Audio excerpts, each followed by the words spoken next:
बंधन से मुक्त होने के लिए साधनों की बड़ी आवश्यकता होती है। बंध अथवा आश्रव के लिए भी कुछ ऐसे कारण होते हैं जिन कारणों के माध्यम से संसार वृद्धि को प्राप्त होता है, और कुछ ऐसे साधन होते हैं जिन साधनों के आलम्बन से आश्रव रुकता है अथवा बंध का विच्छेद हो जाता है। आप क्या चाहते हैं?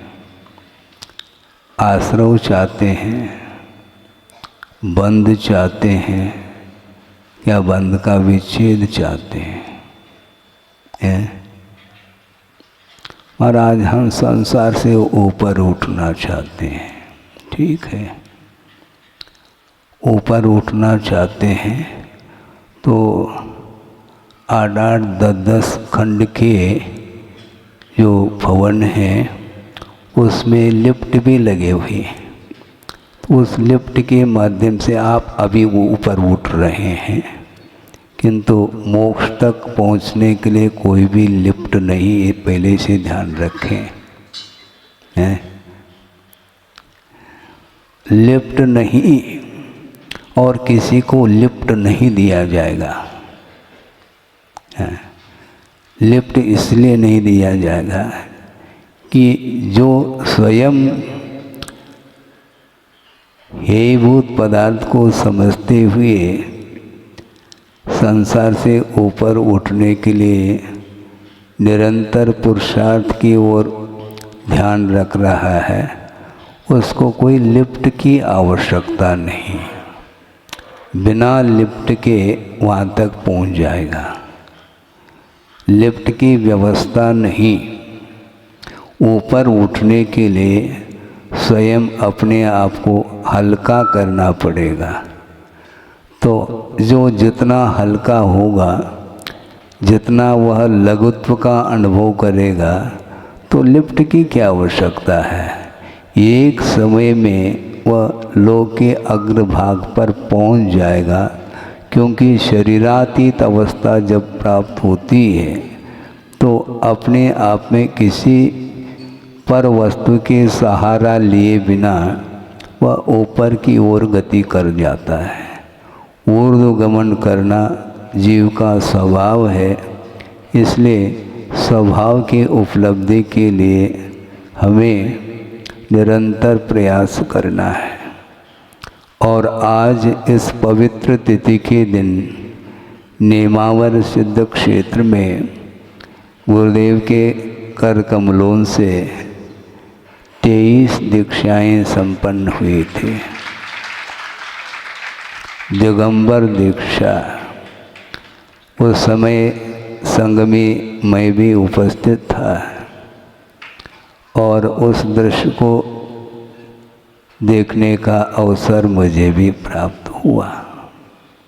हालांकि गुरुदेव की दीक्षा उस समारोह में हम पहुंच नहीं पाए। सन 68 की बात है, जब उनकी दीक्षा ज्ञान सागर जी महाराज के कर कमलों से अजमेर में हुई थी। उस समय मैं उपस्थित नहीं था और लगभग 20 दिन के उपरांत उपस्थित हुआ और दर्शन किए। द्रव्य, क्षेत्र, काल, भव, ये सारे निमित्तभूत सामग्री जिसके माध्यम से आत्मा का विकास हो सकता है, होता है, किंतु आत्मा का जो विकास होता है उसमें मुख्य कारण क्या है? भाव है।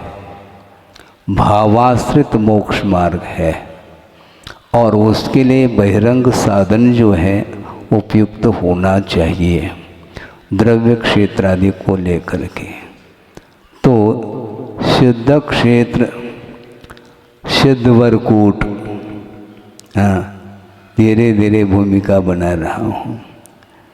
सिद्ध क्षेत्र है, सिद्ध वरकूट निमाड़ में है, और वो सिद्ध वरकूट के निकटवर्ती एक दो ग्राम हैं, एक सनावद है और एक बड़वा है। और वहाँ रहने वाले दो जीव जिन्होंने साधना पद को अपना करके साधना में लीन हैं। 1999 में दीक्षा हुई थी इसी तिथि के दिन, और उसमें मली सागर जी अभी यहीं पर हैं, चंद्रप्रभु सागर जी भी हैं। 27 साल पूर्ण हो चुके हैं। 27 साल पूर्ण हो चुके हैं दिगंबर अवस्था के साथ साधना करते हुए, और 28वें साल में प्रवेश हुआ है, और 28 मूल गुण हैं। सोचो, विचार करो। सिद्धवरकूट का प्रभाव अपने आप में बहुत बड़ा प्रभाव है, किंतु जिनका उपादान है उनके लिए वह प्रभावकारी सिद्ध होता है। सनावद में और बड़वा में और बहुत सारे लोग होंगे हैं, किंतु उनके लिए ये अवसर प्राप्त क्यों नहीं हो पाया? इसको बोलते हैं उपादान और निमित्त। निमित्त के अभाव में आत्मा का कल्याण नहीं होगा, ये बिल्कुल अकाट्य सिद्धांत है। किंतु इसलिए कहा जा रहा है ये बहिरंग निमित्त है, और अंतरंग निमित्त जिसको उपादान योग्यता बोलते हैं, वह जिसके अंदर है, उन निमित्तों के माध्यम से पुरुषार्थ के बल पर जब अपनी योग्यता को उद्घाटित करने के लिए प्रयत्नशील रहता है, उसके लिए ही वह कार्य हो सकता है, संपादित हो सकता है। इसमें कोई दो राय नहीं है।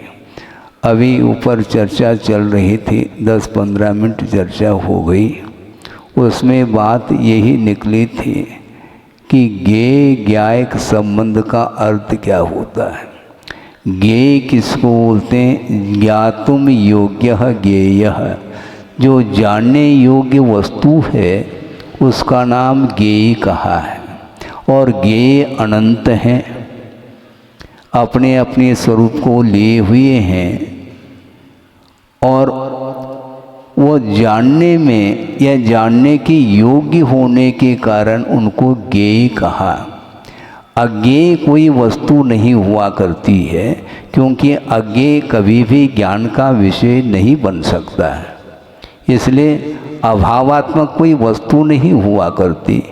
जो भी सद्भावात्मक वस्तु हैं, पदार्थ हैं, वे ही ज्ञान के विषय बनते हैं, इसलिए उनके लिए ज्ञेय की संज्ञा प्राप्त है। तो अनंतानंत ज्ञेय पदार्थ हैं, जानने के योग्य हैं, किंतु जानने के योग्य पदार्थ होते हुए भी जानने की योग्यता जिसके अंदर है वही उस वस्तु को जान पाता है। एकेंद्रिय से लेकर के असंगी पंचेंद्रिय तक जो जीव हैं, उन जीवों के लिए वह पदार्थ सारे के सारे ज्ञेय के रूप में नहीं आ सकती, क्योंकि पदार्थ के स्वरूप का परिज्ञान जो है वह उन्हें नहीं है। क्योंकि स्वरूप का परिज्ञान हुए बिना वह कभी भी संसार से ऊपर नहीं उठ सकता। हालांकि एकेंद्रिय से असंगी पंचेंद्रिय तक जो जीव हैं वे जड़ नहीं हैं, ज्ञान का अभाव हुआ है ऐसा भी नहीं, बहुत अल्प मात्रा में ज्ञान है, भिन्न भिन्न इंद्रियों के माध्यम से बहुत नगण्य ज्ञान होता है और वह विषयजन्य ही ज्ञान होता है। परमार्थ संबंधी कोई ज्ञान उन्हें नहीं हो सकता, इसलिए सम्यक दर्शन की पात्रता उनमें नहीं आती। संगी पंचेंद्रिय जो होता है वही उपदेश सुनने का पात्र सिद्ध होता है और उसमें भी बहुत सारे और दुर्लभतम चीज़ें हैं जिनको जिसने उपलब्ध कर लिया है वही विशेष रूप से देशना का पात्र बनता है। देशना आप सुन रहे हैं? सुनने में आ रहा है? प्रवचन सुन रहे हैं महाराज। केवल सुनना नहीं, क्योंकि असंगी पंचेंद्रिय के पास भी कान हैं, कर्ण जिसको बोलते हैं, वो भी श्रोता है, किंतु उस उपदेश का जो मर्म है, उपदेश का जो आशय है, उसको पकड़ने की क्षमता संगी पंचेंद्रिय में है। इसलिए आप लोग सुन रहे हैं, किंतु ध्यान पूर्वक सुनना चाहिए और ध्यान पूर्वक वही सुन सकता है जिसके पास मन है। विचार विमर्श करने की क्षमता जिसके अंदर है वही संगी माना जाता है। तो मैं ये कह रहा था कि द्रव्य क्षेत्रादि के मिलने के उपरांत भी जिसके अंदर रुचि नहीं है मोक्ष मार्ग के प्रति, वह आगे बढ़ नहीं सकता। सामान्य रूप से रुचि होना यह अलग विषय है। रुचि का अर्थ सम्यक दर्शन है, किंतु मात्र सम्यक दर्शन मात्र मोक्ष मार्ग नहीं है। मोक्ष मार्ग जो बनता है मार्ग एक ही है, किंतु मात्र सम्यक दर्शन आत्मक मोक्ष मार्ग नहीं, मात्र सम्यक ज्ञान आत्मक नहीं, किंतु त्रयात्मक है। सम्यक दर्शन ज्ञान चारित्राणि मोक्ष मार्ग। स्वाध्याय करते हैं ना आप लोग? हाँ, करो थोड़ा सा, और उसका क्या मर्म है, आशय है, उसको पकड़ने का पुरुषार्थ करो। तो इस प्रकार रत्नत्रय मोक्ष मार्ग बनता है। तो पुण्य के उदय में मोक्ष मार्ग पर चलने के लिए जो निमित्तभूत सामग्री हैं वह मिलने के उपरांत वैराग्य जिसके अंदर है वही उस मार्ग पर चल सकता है। ज्ञेय पदार्थ की जानकारी हो सकती है, ज्ञेय सामान्य होता है, जानने योग्य होता है, किंतु उन समस्त ज्ञेय पदार्थों में वो सारे पदार्थ जानने योग्य होते हुए भी उनमें कुछ ऐसे पदार्थ हैं जो छोड़ने योग्य हैं। वो ज्ञेय होते हुए भी वो छोड़ने योग्य हैं, ग्रहण करने योग्य नहीं। हातुम योग्य हेय कहा, छोड़ने योग्य जो है उनको हेय बोलते हैं।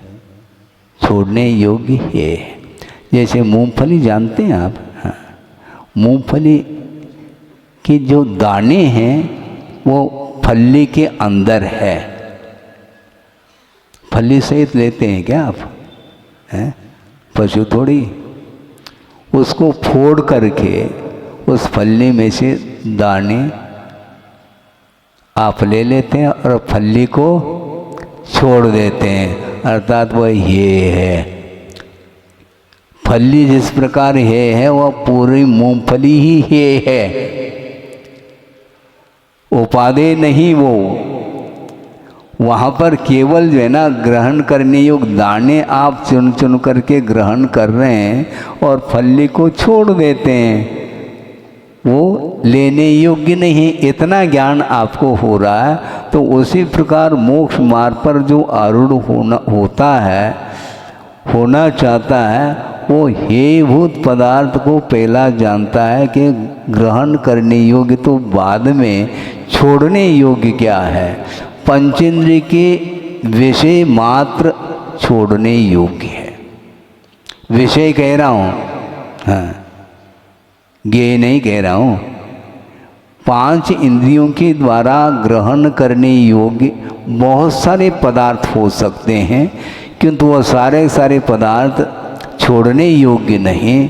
किंतु जिन पदार्थों के माध्यम से राग, द्वेष, मोह आदि उत्पन्न होते हैं, वो पदार्थ हमारे लिए ग्रहण करने योग्य नहीं, वो छोड़ने योग्य हैं, जिसको हे बोला है।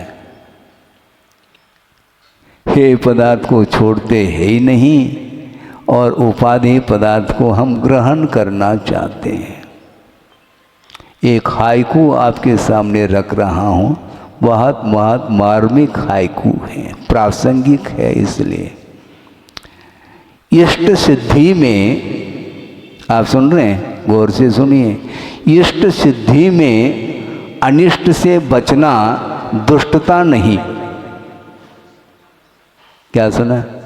इष्ट सिद्धि में अनिष्ट से बचना दुष्टता नहीं। तो इष्ट सिद्धि में अनिष्टभूत पदार्थ कौन से हैं? इष्ट सिद्धि तो हमारे लिए तो मोक्ष को प्राप्त करना ही मेरे लिए इष्ट है, ग्रहण करने योग्य है। और उसको प्राप्त करने के लिए जो अनिष्टभूत पदार्थ हैं उनको छोड़ना पड़ेगा।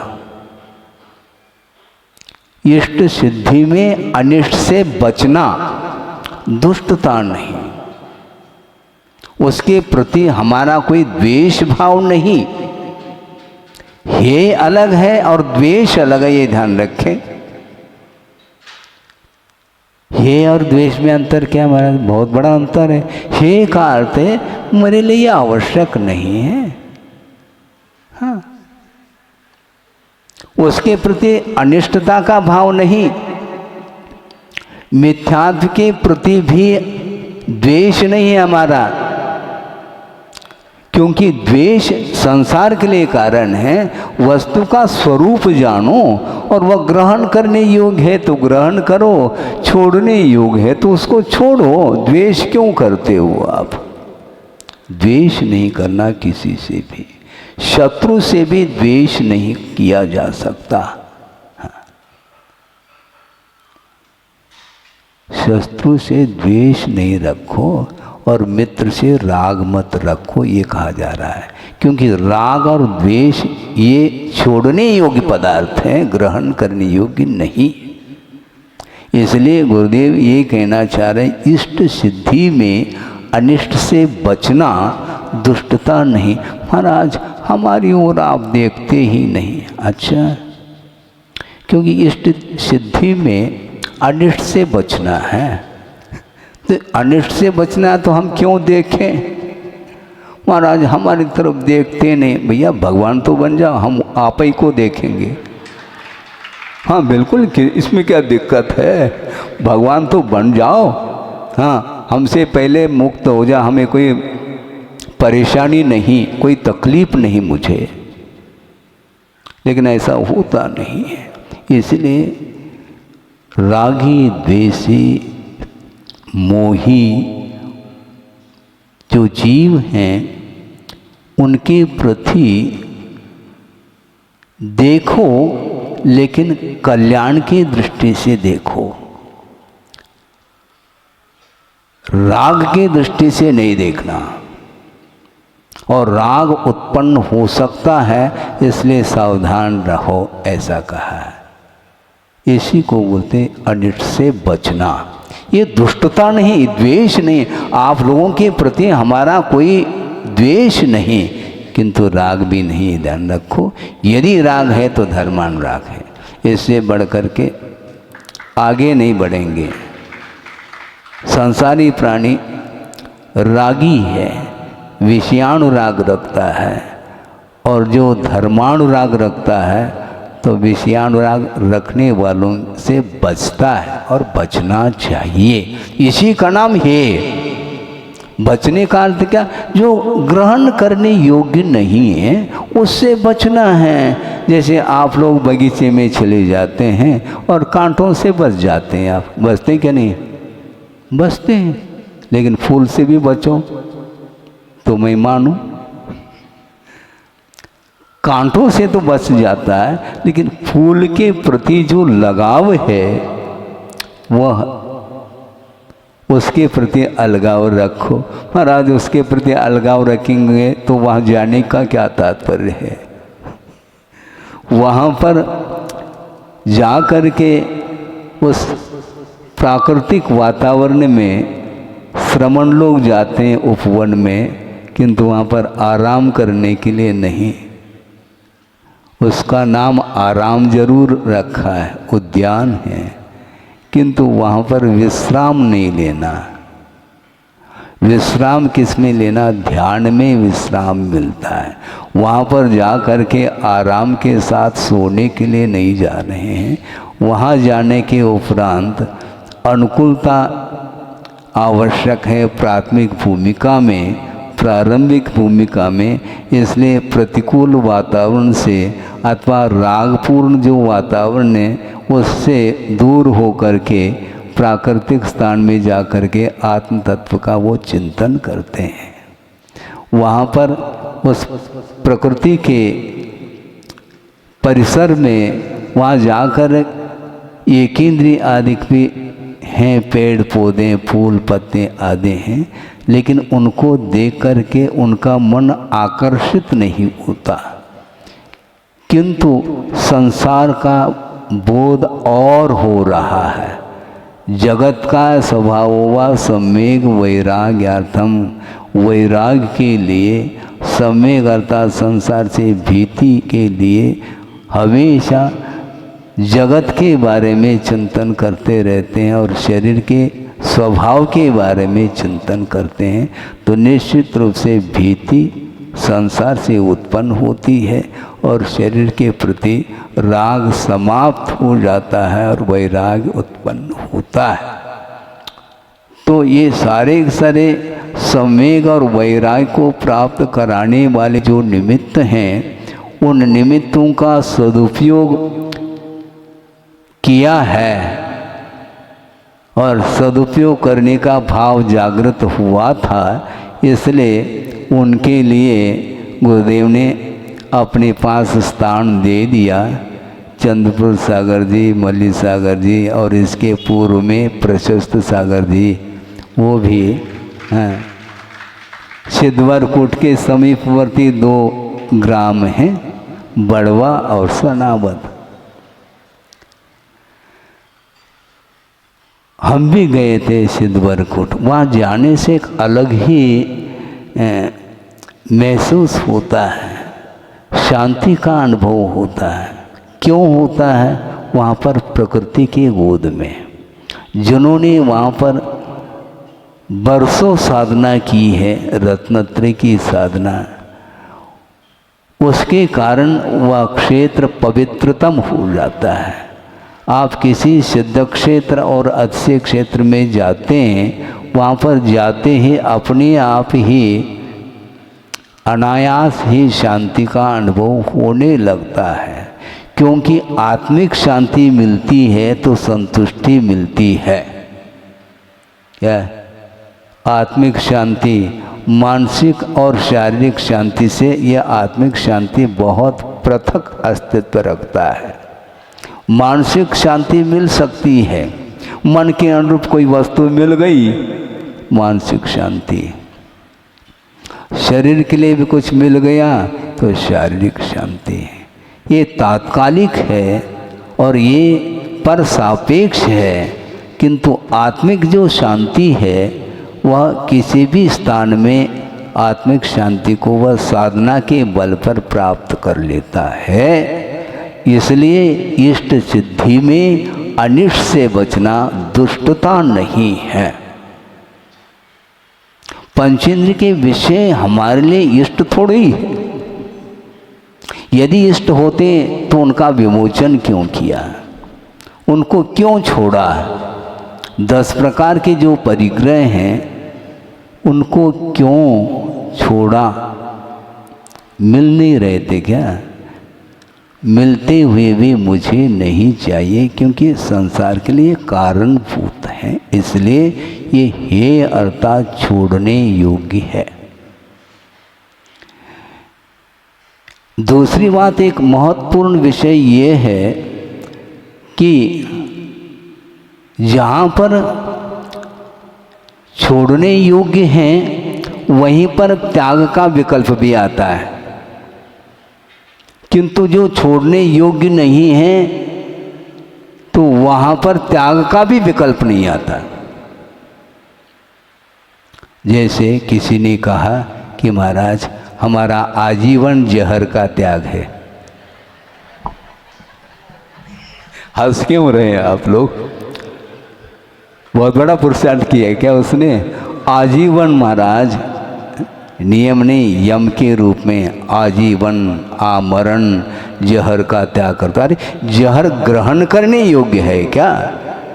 जो ग्रहण करने योग्य नहीं उस विषय में त्याग का भी विकल्प नहीं आता है।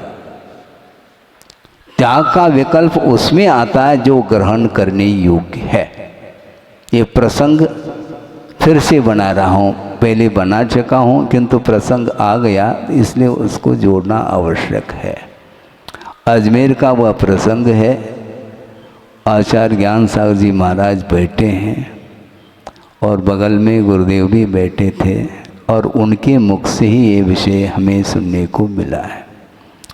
प्रसंग ये था कि एक विद्वान और उन्होंने अपने विचार रखे कि महाराज सम्यक दृष्टि मद्य मधु मांस का सेवन कर सकता है क्या?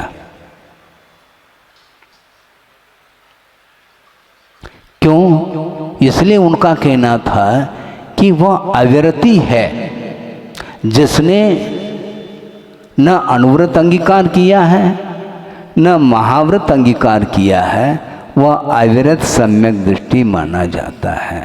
इसलिए अविरत सम्यक दृष्टि मद्य मधु मांस का सेवन कर सकता है क्या? तो ज्ञान सागर जी महाराज ने कहा तुम्हारी क्या धारणा है मुझे बताओ। महाराज हमारी धारणा ये है कि लेने में बाधा नहीं। अच्छा बैठो शांति से। विद्वान होने के उपरांत भी अभी भी आगम का ज्ञान नहीं हो पा रहा है। ये कहा कि वस्तुतः जो ग्रहण करने योग्य नहीं है, अनुपसेव्य है, उसका त्याग का प्रश्न नहीं होता। मद्य मधु मांस का समर्थन जो करेगा वह सम्यक दृष्टि कैसा हो सकता मुझे बताओ। क्या आगम में मद्य मधु मांस के सेवन करने का प्रावधान है क्या? यदि है ऐसा मानते हैं तो वह आगम नहीं आगमाभास है। श्रुत का अवर्णवाद हो जाएगा, ये ध्यान रखो। तब उनकी आंखें खुल गई। केवली श्रुत संग धर्म देवा वर्णवादो दर्शन मोहस्य। अपने दर्शन मोहनी का जो आश्रय होता है वह किसके द्वारा होता है? केवली श्रुत संग धर्म और चतुर्निकाय देव इनका अवर्णवाद जो करता है वह दर्शन मुनि का बंद करता है। तो श्रुत का सीधा सीधा अवर्णवाद हो रहा है। इसलिए मद्य मधु मांस ये ग्रहण करने योग्य है ही नहीं, तो इनका त्याग का क्या विकल्प आएगा? त्याग का विकल्प उसमें होता जो ग्रहण करने योग्य है। इससे स्पष्ट है अविरत सम्यक दृष्टि कभी भी भूल करके इसका सेवन नहीं कर सकता, नहीं करना चाहिए। कितना आगमोक्त पद्धति से उत्तर दिया है, समाधान दिया है। इसलिए हे किसको बोलते हैं? जो ग्रहण करने योग्य होते हुए भी उसको ग्रहण इसलिए नहीं करना क्योंकि वह संसार के लिए कारण है, इसलिए हेयभूत पदार्थों का ग्रहण करना नहीं चाहिए। तो जहर जो है वह छोड़ने योग्य, क्या वह ग्रहण करने योग्य नहीं, तो उसका क्या त्याग करते हो? देखो उसका त्याग करके बहुत बड़ी उपलब्धि कर दी क्या तुमने? आजीवन घर छोड़ो तो फिर भी हम मान लें, हैं? बहुत कठिन होता है, हैं? कबहू न निजगर आयो, ये भजन तो पढ़ते रहते हैं, लेकिन ये जो घर में बैठे वह घर छूट नहीं रहा है, हैं? पहले निवेदन करते हैं महाराज नागपुर आना है आपको, और नागपुर आने के उपरांत महाराज तुलसी नगर, महाराज परवारपुरा, महाराज सदर, हैं? हम सादर निवेदन करते हैं, आप सदर पधारें।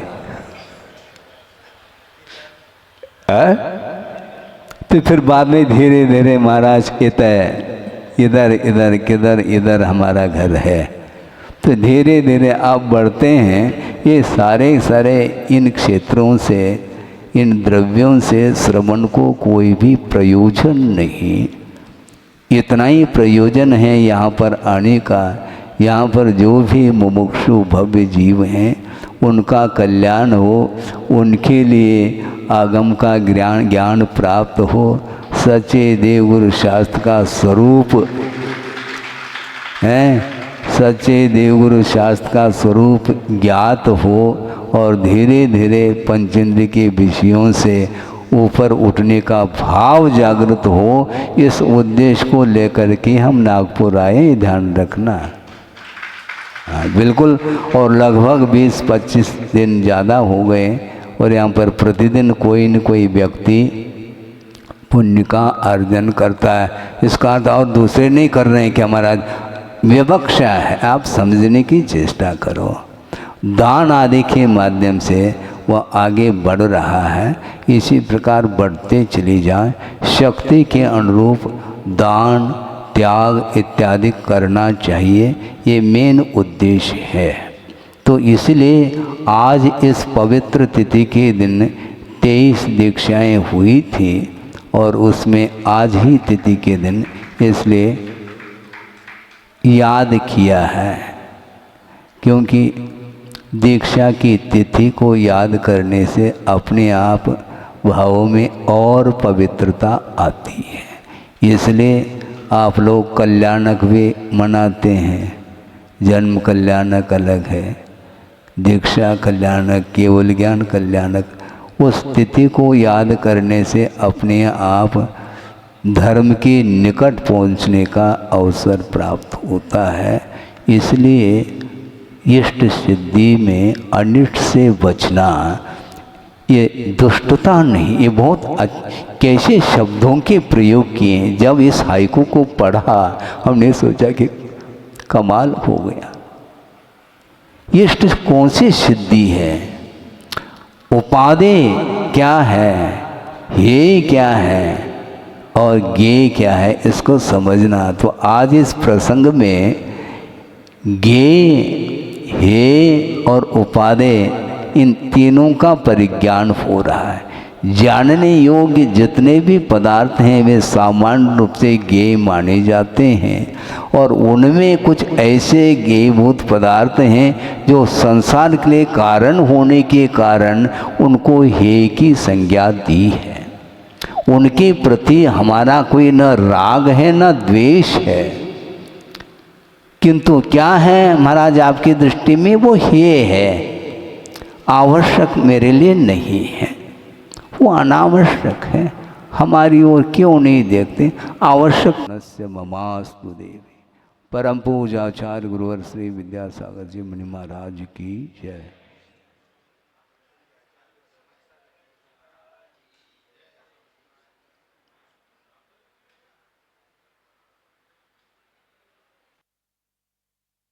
नहीं, जब आवश्यकता होगी तो आपको भी देख लेंगे, कोई दिक्कत थोड़ी है। इर्यापद समिति से जब चलते हैं श्रवण, उस समय छोटे छोटे जो कीटाणु हैं, चींटी इत्यादि, उस ओर ध्यान देते क्या नहीं? तो उनको भी तो देख रहे हैं महाराज, हमें भी देखो। हाँ हमें भी देखो, एक प्रसंग सुना रहा हूँ बहुत एक प्रकार से मनोरंजन समझ लो या कुछ भी समझ लो, उनके अंदर जो भाव थे उन्होंने व्यक्त कर दिए। एक सज्जन, अभी वो रहे नहीं, किंतु गुरुदेव के प्रति उनका समर्पण भाव था और बहुत पुराना प्रसंग है, लगभग 77-78 के अंदर का है, इतने पुराना प्रसंग। और पर्युषण पर्व में वो आए थे, 10 दिन तक उनका वहाँ पर रहना हुआ। बाहर के थे वो, कुंडलपुर में आए थे और उन्होंने आहार दान के निमित्त से आए थे और 10 दिन तक उन्होंने प्रतीक्षा, समझते हैं आप, पड़गान के लिए खड़े होते थे। और प्रतिदिन 1 दिन, 2 दिन, 3 दिन, 4 दिन हुआ, प्रतिदिन उनके सामने से ही निकल जाते थे और देखते नहीं थे, ऐसा उनको लगा। और एक दिन आकर के गुरुदेव के चरणों में कहा कि महाराज, आप इर्यापत समिति से चलते हैं और छोटे छोटे जो जीव जंतु आपके दृष्टिगत होते हैं, लेकिन हम संगी पंचेंद्रिय, हमें आप क्यों नहीं देखते? बात समझ में आ गई। पड़गान के लिए खड़े थे और निकल गए वो, तो उनको विकल्प हो रहा था। 4-5 दिन लगातार निकल गए, आधा पर्व तो निकल गया, अब कहना आवश्यक ऐसा समझ करके उन्होंने अपने भाव को रख ही दिया। और दूसरे दिन फिर वहीं से निकले, देखते हुए निकल गए, क्योंकि अभी तक बिना देखे गए थे। ठीक है भैया, थोड़ी बहुत देख तो ले। और फिर 2-4 दिन के अंदर आहार भी हो गया। अर्थ ये है कि प्रत्येक व्यक्ति किसी न किसी निमित्त को लेकर के अपने भाव तो रखता ही है, ये अलग विषय है। किंतु आपको देखने का जो भाव है, किस उद्देश्य को लेकर के देखें, मुख्य ये है। हाँ,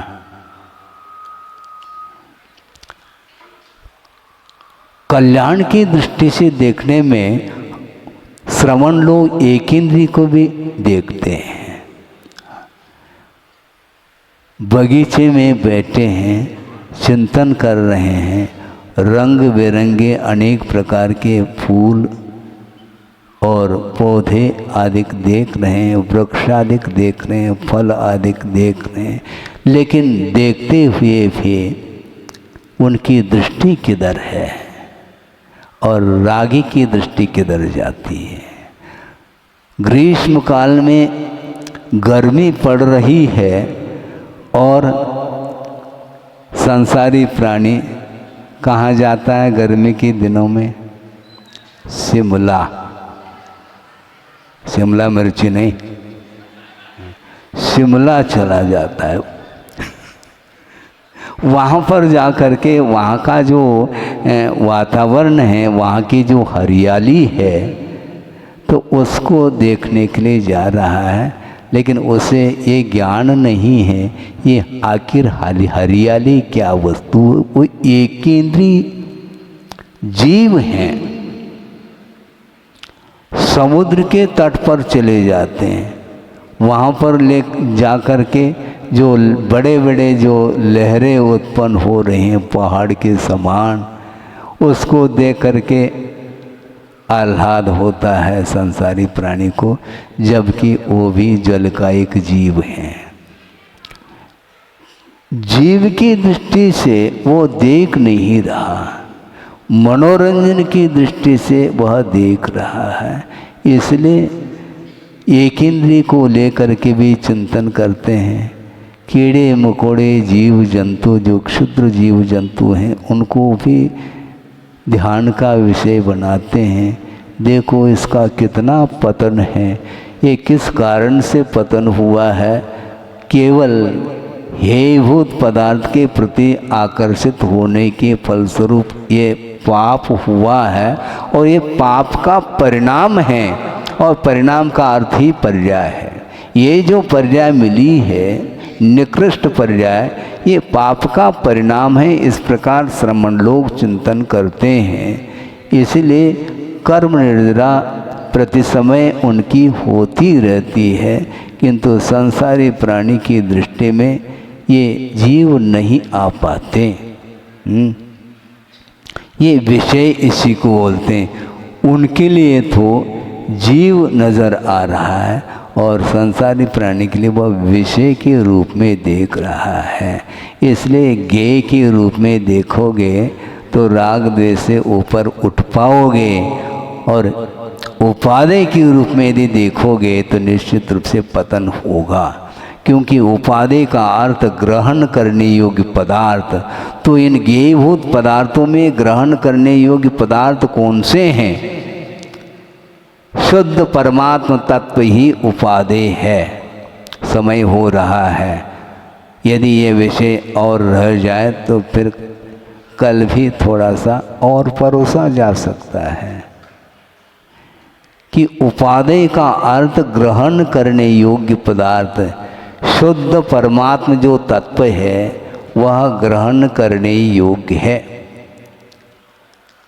वो भी अपना, पराया नहीं। हाँ, जो अपना, जो आत्म तत्व है वह वर्तमान में शुद्धत्व का अनुभव नहीं कर रहा है, और उसको स्वभाव रूप में परिणत कराने के लिए वह निरंतर साधना करते हैं। इसलिए निज शुद्ध परमात्म तत्व ही उसके लिए, साधक के लिए उपादेय है। और पंच परमेष्टि इस निज शुद्धात्म तत्व जो उपादेय भूत है, इसको प्राप्त करने के लिए साधन के रूप में उनको लेते हैं, उनका आलंबन लेते हैं। जो पंच परमेष्टि हैं वे साधनभूत सामग्री के रूप में है। इस प्रकार हे, उपादेय, ज्ञेय और साधनभूत सामग्री, ये 3-4 विषय हो गए।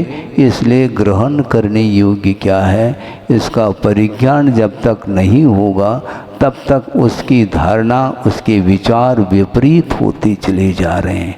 कहाँ तो उस विद्वान ने सिद्धांत का अध्ययन तो किया था, लेकिन अध्ययन भर किया था, उनकी दृष्टि किस ओर जा रही, क्योंकि उनका मन ये था, कहने का भाव कि अविरत सम्यक दृष्टि है। सम्यक दृष्टि तो है किंतु विरति नहीं है।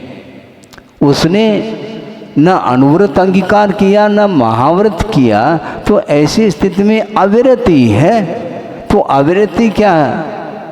किसी भी पदार्थ का त्याग थोड़ी करेगा, इसलिए ग्रहण कर सकता है। इस प्रकार उनकी धारणा बन रही थी। इसलिए उस धारणा को चेंज करने के लिए आचार्य ज्ञान सागर जी महाराज ने कहा कि ऐसा नहीं, ये अति हो जाएगी, हाँ, ये ठीक नहीं। आगम का अध्ययन सोच विचार करके करो, वहाँ पर क्या प्रसंग है, क्योंकि श्रुत अर्थात आगम में कहीं भी पढ़ लो कि मद्य मधु मांस का ग्रहण करने का कहीं भी प्रावधान नहीं है। इसलिए नहीं क्योंकि वह ग्रहण करने योग्य वस्तु ही नहीं, वो अनुपसेव्य है। तो अनुपसेव्य को थोड़े सेवन किया जा सकता है? भोजन कर लिया और कुछ विपरीत खाने में आ गया और उल्टी हो गई, अब वह ग्रहण करने योग्य है? बोलो महाराज, ग्रहण करना तो बहुत दूर की बात है, नाक बंद करना अच्छा लगता है, देखना भी पसंद नहीं करता। वह उस उल्टी को वमन जो हुआ है, जो कि आपने मिठाई खाई थी, किंतु खाई थी, वो खाई में गई थी, फिर बाद में बाहर आ गई वो, अब वह दुर्गंधित हो गई। सुगंधित वह पदार्थ था और घाटी उतरी तो माटी हो गई। तो ऐसी स्थिति में आपने चाव से जिस पदार्थ का सेवन किया था, जब वह बाहर आ जाता है 24 घंटे बाद मान लो, तो वो उसको देख करके घृणा होती है। तो घृणा होती है तो वह ग्रहण करने योग्य कैसा रहा? वो अनुपसेव्य है। इसी प्रकार मद्य, मधु और मांस ये ग्रहण करने योग्य कैसे हो सकते? नहीं हो सकते। इसलिए हे क्या, उपादेय क्या और ज्ञेय क्या, और उपादेयभूत तत्व को प्राप्त करने के लिए साधन क्या है, इसका आगम के माध्यम से सर्वांगीण अध्ययन करके उसको छोड़ने योग्य को यदि छोड़ते हैं और ग्रहण करने योग्य पदार्थ को ग्रहण करने के लिए जो उचित साधन सामग्री का आलम्बन लेते हैं, तो निश्चित रूप से वह उपादेयभूत तत्व प्राप्त हो सकता है। हो इस पवित्र भावना के साथ अहिंसा परमो धर्म की जय। बोधि समाधि परिणाम शुद्धि स्वात्मोपलब्धि शिवशोक सिद्धि चिंतामणिम चिंतित वस्तुदाने त्वां वंदमानस्य ममास्तु देवी। परम पूज्य आचार्य गुरुवर श्री विद्यासागर जी मुनि महाराज की जय।